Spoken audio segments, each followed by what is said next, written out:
Tatapusin na kita! Huwag niyo akong patay na nakatalikod! Kilala niyo ba si Andres? Yan ang Supremo.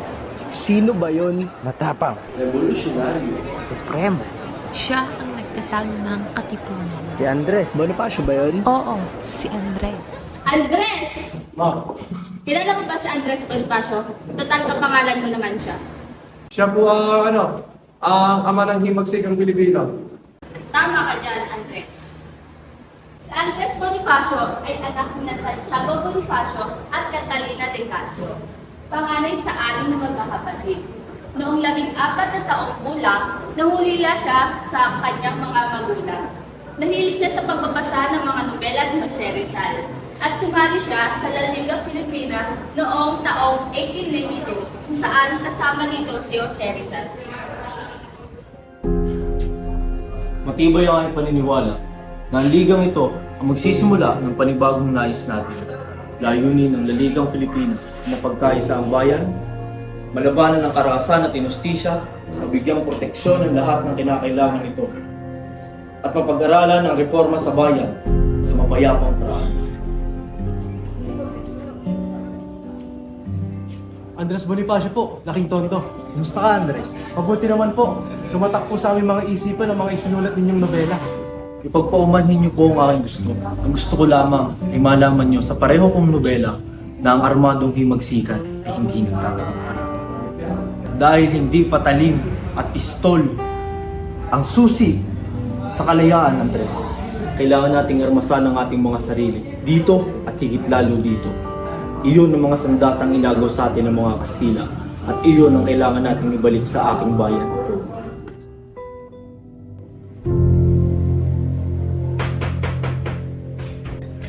Andres! Dinakip ng mga Kastila si Dr. Jose Rizal at pinadala ito sa tapitan. Hindi magandang balita yan.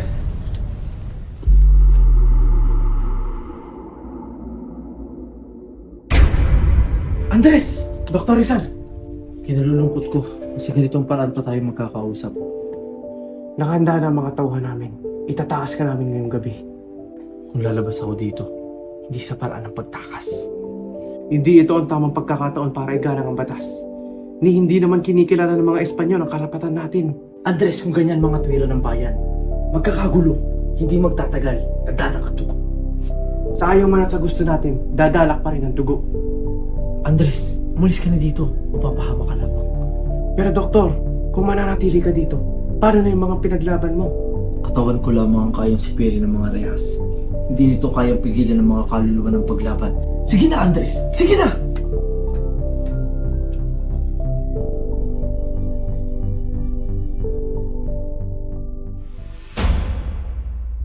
Anong mangyayari sa La Liga?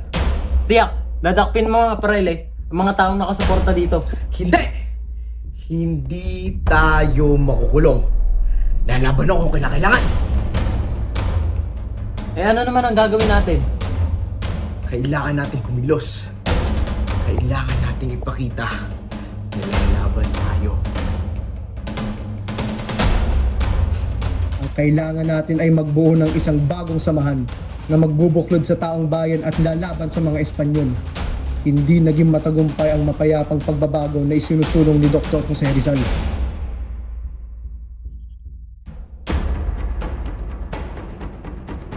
Nais natin ang tunay na kalayaan. Wala nang ibang paraan kundi ang himagsikan. Mapanganib ang ating tatahakin, pero hindi dapat tayo matakot kahit sa kamatayan. Isipin natin na tayo'y malakas, matibay, at makapangyarihan. Tayo ang kataas-taasang, kagalang-galangan, katipunan ng mga anak ng bayan.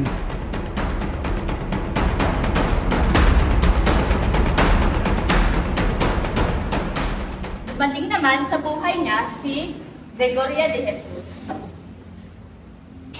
Ma'am, sino naman po siya? Siya ang nagpatibok sa puso ni Andres Bonifacio.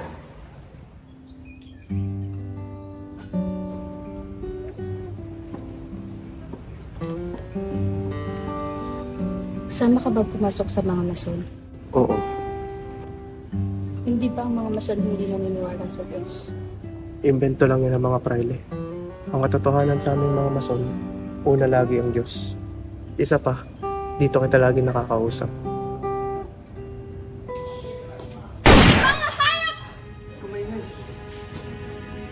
Paano mo nasikmura ang kalupitan ng mga praileng iyan?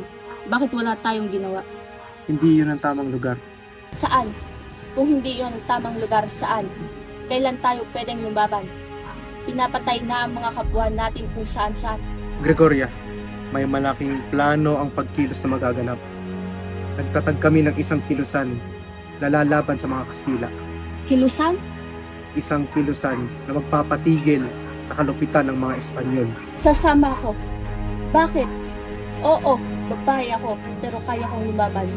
Hindi ko na kaya na tinatrato tayo na mas masahol pa sa hayop. Hindi ako papayag.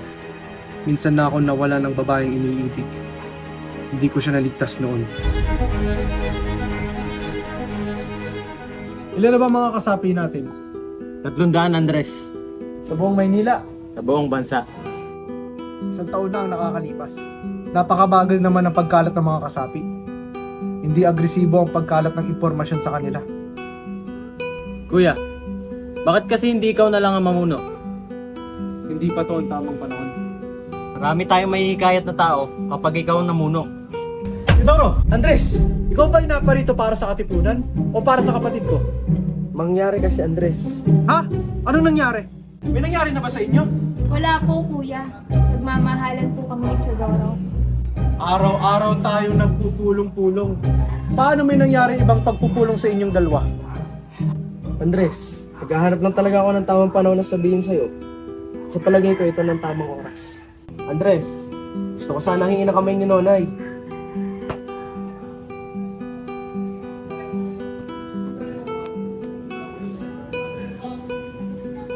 Kuya, alam ko lahat ng sakripisyong ginawa mo para sa amin. At alam ko na inalagaan mo kami ng maayos. Kuya, malaki ang tiwala ko kay Chodoro. Andres, hindi ko sasaktan ng kapatid mo. Mamahalin ko siya, taalagaan ko katulad ng ginawa mo sa kanya. Nonay, magiging maligaya ka ba sa pasya mo? Mahalaga sa akin ang kaligayahan mo. Katulad ng lahat ng pag-iibigan, meron na magitan sa kanila. At dinaan ni Gregoria de Jesus ang kanyang pag-ibig sa pamamagitan ng sulat. Ako po, si Gregoria A. de Jesus. Ako po ay may planong mag-asawa sa aking nobyo na si Andres Bonifacio. Ginoong Nicolas, iniibig ko po ang inyong anak. Nais ko po sanang kunin ang kamay ni Oriang. Hangad po sana namin magsama. At sana po, pumayag po kayo sa desisyon na ito. Hindi ko kayo mapapayagan. Hindi ko kaya ipagkatiwala ang anak ko sa isang mason at isang erehe. Ipagpaumanhin po sana ninyo. Mali po ata ang pagkakakilala niyo sa akin. Ipagpamanhin mo rin dahil hindi mo na muli pang makikita ang anak ko. Wala na siya rito. Wala na po akong hihilingin pa sa buhay kundi si Oriang. Malinis po ang hangarin ko sa kanya at handa po ako ibigay ang lahat-lahat. Kung hihilingin po ninyo na ako'y lumayo, gagawin ko magpakalayo. Pero sana ho, huwag niyo naman sanang pahirapan si Oriang. Maawa ko kayo sa kanya. Wala po siyang kasalanan. Oriang!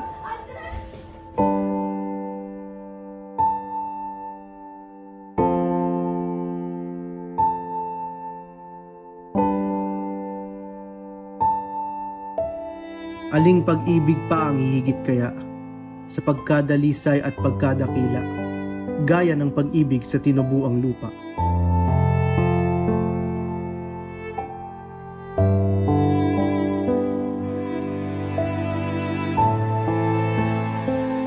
Napakagandang tula, Andres. Para sa iyo at para sa inang bayan. Mahal na mahal kita, Andres. Sana payagan mo rin akong mahalin ang prinsipyong inyong pinaglalaban at ang inang bayan. Mabuhay ka, Lakambini. Maging isa kang liwanag sa pagkakaisa sa marami pang mamamayan para sa katarungan at kalayaan.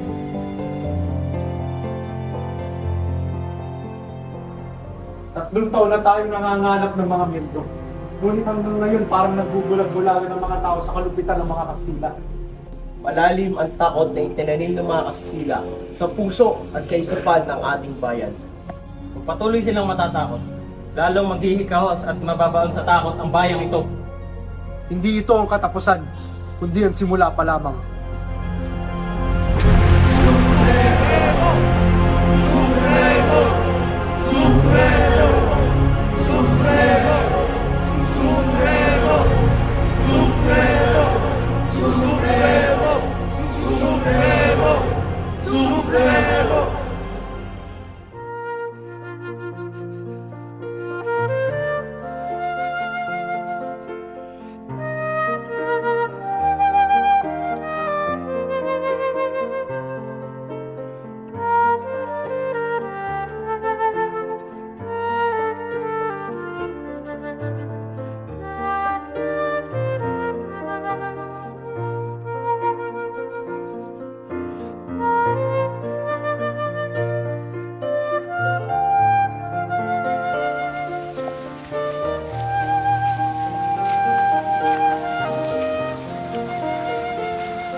Maraming salamat po sa pagdalo ninyo sa pagkakaisa na ito.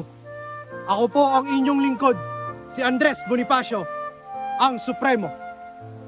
Masaya po ako sa inyong pasya na makiisa sa pakikipaglaban para sa kalayaan.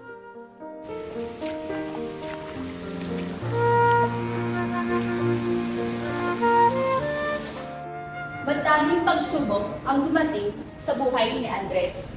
Nasunog ang bahay nila sa Tondo at kasunod nito ang pagkamatay ng kanyang anak.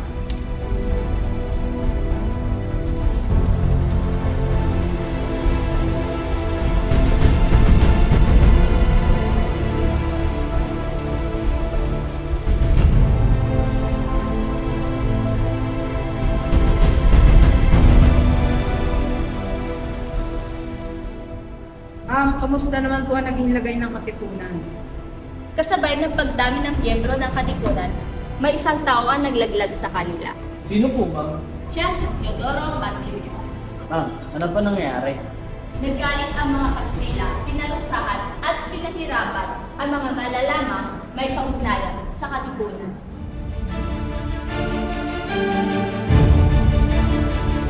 Mga Indio! Indio! Patayin ang Indio na yan!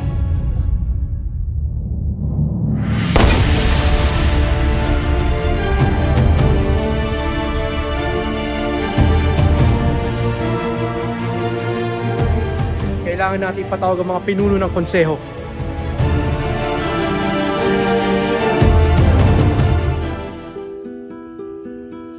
Ang kinabukasan ng mga susunod na henerasyon ay bahagi at responsibilidad nating mga nauna. Malaki ang tiwala ko sa iyo, Andres. At bilang ina ng Katipunan, pinaubaya ko sa iyo ang desisyon na nararapat.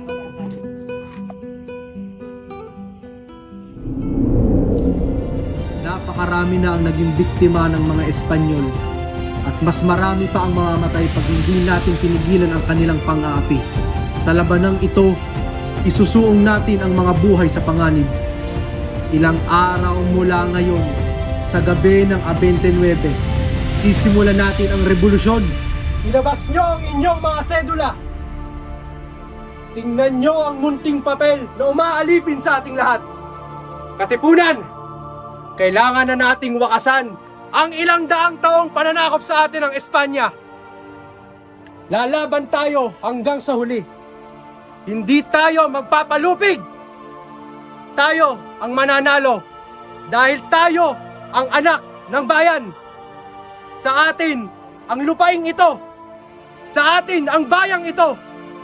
Punitin ang mga sedula. Punitin! Mabuhay ang Katipunan! Mabuhay! Mabuhay ang revolusyon! Mabuhay! Mabuhay ang Supremo! Mabuhay! Ang pagpunit ng sedula ang naging simbolo ng pagkalas natin sa mga Kastila. At Katipunan ang unang naging gobyerno ng Pilipinas. At si Bonifacio ang naging unang Pangulo ng Pilipinas. Ngunit, hindi dito nasusukat ang pagiging Pangulo.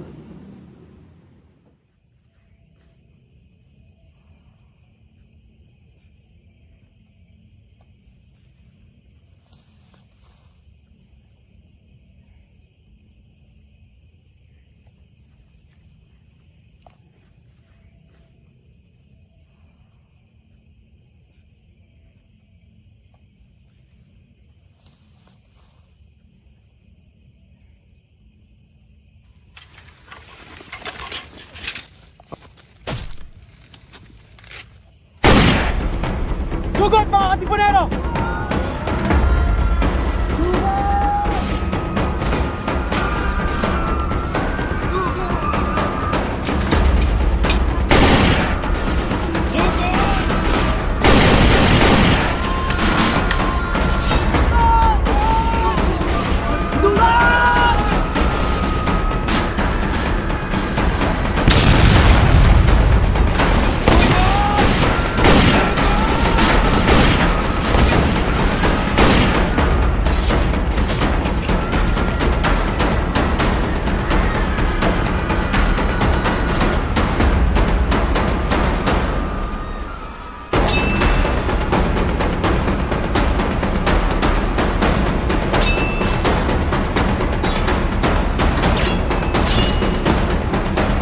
Tatlong taon nyo kami inalipusta!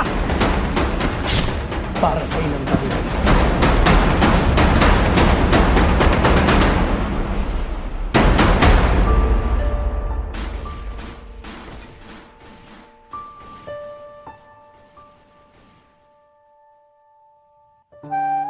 Ang labanang iyon ang nagbigay ng lakas at inspirasyon sa mga Pilipino upang mag-aklas at labanan ang mga Kastila. Pero hindi lahat ng laban ay naging matagumpay. Dahil sa kulangan ng mga armas, dumating ang panahon na pinakamasakit sa Supremo. Buhay ng mga katipunero ang naging kabayaran para sa kalayaan.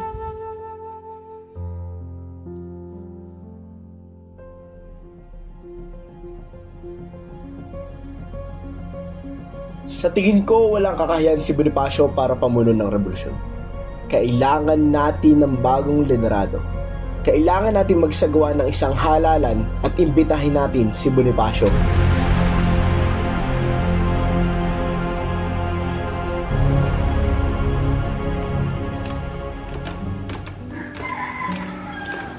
Bago natin pag-usapan, mga bagong plano pag-matibay ng depensa, mabuti siguro desisyonan muna natin kung sino ang mamumuno sa Cavite. Pagkaiba ang gustong magdiwang at magdalo. Kaya nga tayo sinamahan ng Supremo para pag-usapan ang mga problema. Pwede natin itanong sa kanya kung ano ang makakabuti sa katipunan. Mawalang galang na. Mataas ang tingin ko sa Supremo. Ngunit kung katipunan ng pag-uusapan, sunod-sunod ang pagkatalo ng katipunan sa Maynila. Mawalang galang, Baldomero. Halos lahat ng Kastila ay nasa Maynila at kami ang umaatake at sumasalubong sa kanila. Samantalang dito sa Cavite ay wala kayong masyadong kalaban. Hayaan natin siyang matapos. Kailangan nating magtatag ng isang gobyerno. Ngunit ang katipunan ang tumatayong gobyerno namin. Meron tayong batas na dapat sinusunod. Tandaan niyong lahat, hindi tayo aabot sa kinalalagyan natin ngayon kung hindi dahil sa revolusyon na inumpisahan ng katipunan.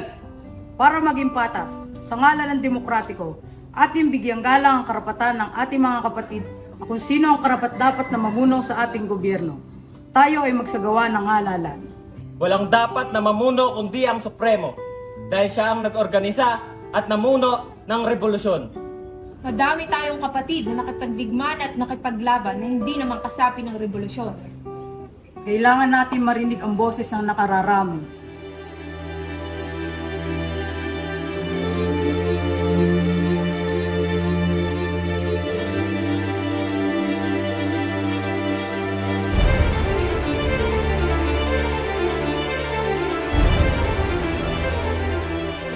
At ang nanalo bilang presidente ay si Emilio Aguinaldo.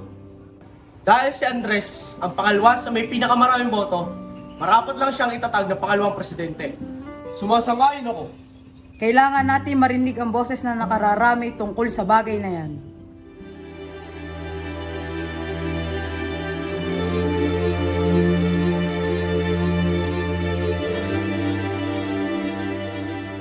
Bilang Direktor de Guerra, Emiliano de Dios.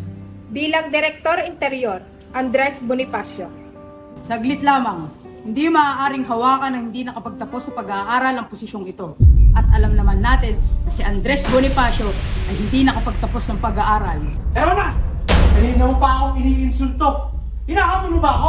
Pero, kung gagawin yan, Andres, wag. Nangako tayo na igagalang natin ang halalang ito.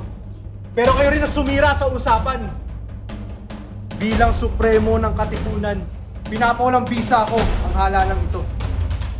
Hindi ako nagtataya ng buhay ko para magkaganito tayo. Hindi ako ang kalaban. Walang mahalagang hindi inihandog ng pusong mahal sa bayang nagkupkop. Dugo, yaman, dunong, katiis at pagod, buhay may abuting magkalagot-lagot.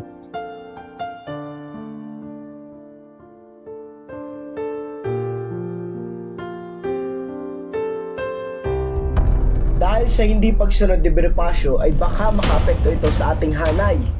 Maraming papanik kay Bonifacio. Hindi sumusunod sa atin ang katipunan.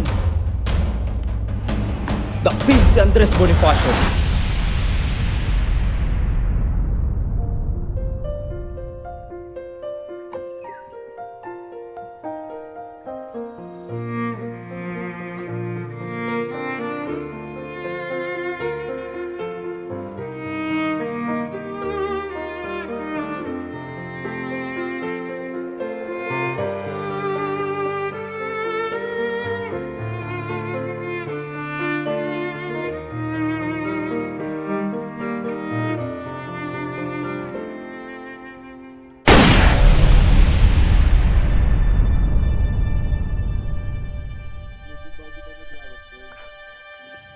Hulihin nyo yan.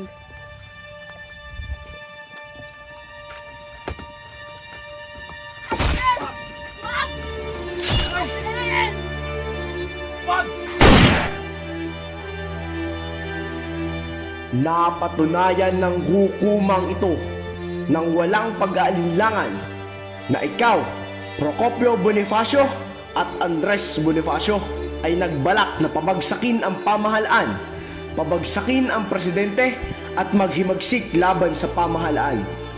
Kayo ay hinahatulan ng parusang naaayon sa inyong kasalanan. Kailangan mo magpalakas, Andres. Iniintay ka na ng ating mga kasamahan. Sabihin mo sa kanila, ituloy ang laban. Pero Andres, Napahamak pa ang mga mahal ko. Ang anak natin.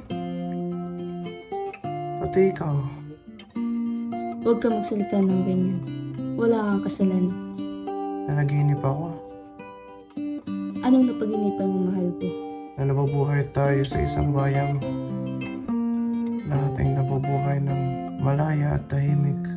Sandaling panahon na lamang at patutupad ng iyong pangarap, ang iyong sinimulan at ipinaglaban. Mahal ko, intayin mo ako. Bukas ulit, nandito pa ako.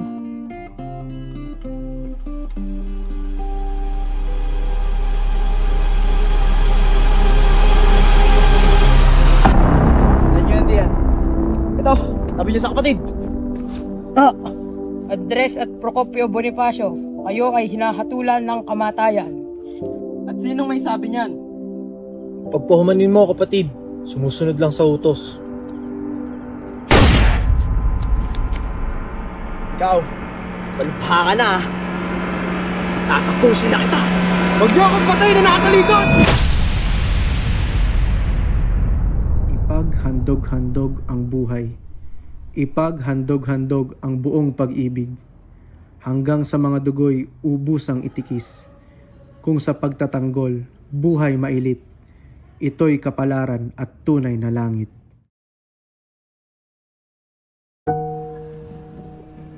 Traidor bang ituring ang ibinigay ang lahat para sa kalayaan?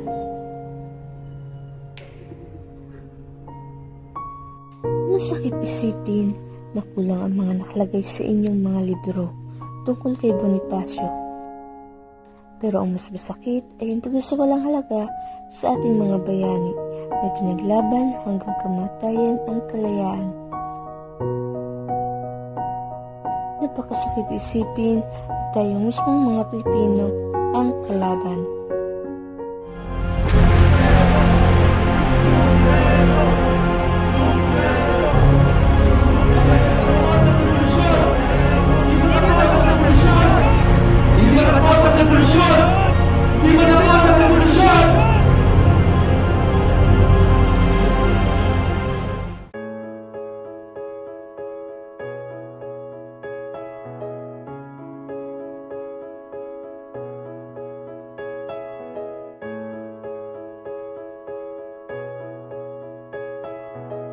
Di uusad kung lakad ay paatras. Nakakandado ang dapat na bukas. Bumangon at nang maunawaan mo kung ano ang siyang pinaglaban ko. Habang panahon na lang ba tayong magtuturoan at sa malambot na higaan ay mag-uunahan. Sigawan at sumbatan ng anong makakulangan bago pa mapunta sa iba. Teka ako naman, sino bang may kasalanan at madumi ang mukha? Kahit busog na sa palay nakabaon ang tuka. Paano maniniwala kung palaging sagot ay baka wala naman tumutugma, pero tula ng tula. Kaya minsan pa'y naisip mo na ang noon ay katulad din ng mga kinakaharap ngayon. Huwag magtaka kung ba't lumalabo ang tubig sa balon, dahil hanggang ngayon ay di pa tapos ang revolusyon. Di uusad kung lakad ay paatras. Nakakandado ang dapat na bukas. Umangon, panindigan mo ang tukod, dahil di pa tapos ang revolusyon. Ang nais ko rin naman ay mapayapang paraan, ngunit kailangan sumalag kapag ika'y inundayan ng patalim. Sa dilim, nagkalat na sakim, mga maliliit na mga natidiin. Ipinasa ng itak na ginagamit sa digmaan para sahin ng matapang. Ngayon siya ng ibang bayan ng tagaani, mga bagong bayani na tugon sa hindi matapos at paulit-ulit na tanong. Kaibigan, minsan ba'y naisip mo na ang noon ay katulad din ng mga kinakaharap ngayon? Huwag magtaka kung ba't lumalabo ang tubig sa balon, dahil hanggang ngayon hindi pa tapos ang revolusyon. Di uusad kung lakad ay paatras.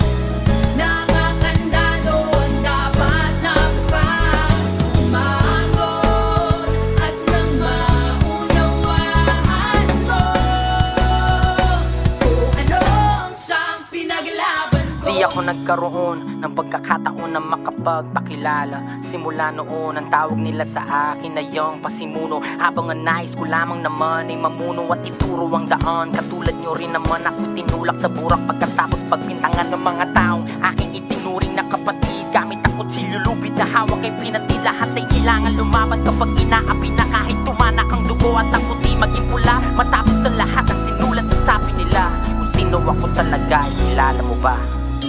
Lupang tinatapakan mo, bakas na nilakaran ko, dusang binabalikat mo, ayong siyang binuhat ko.